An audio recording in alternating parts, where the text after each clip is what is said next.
Hi everyone, welcome back to another video from Crazy Gamer. Today in this video, we are going to be learning how to delete your Paper.io2 account safely and completely. Whether you want to start fresh, switch account, or simply remove your data, this guide will take you through the process step by step.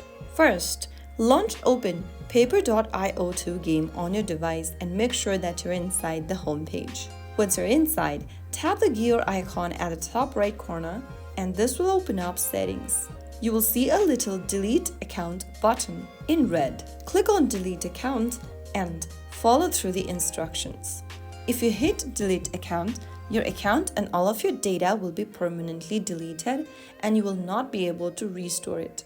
To confirm, tap on delete account again and wait. Soon after you do that, you have successfully deleted all of your account's progress and data on the game. Your Paper.io2 account has been successfully deleted, and you are also signed out of your account. Always make sure to double check your decision when it comes to deleting your account, as account deletion is permanent. So that's how you easily delete your Paper.io2 account permanently.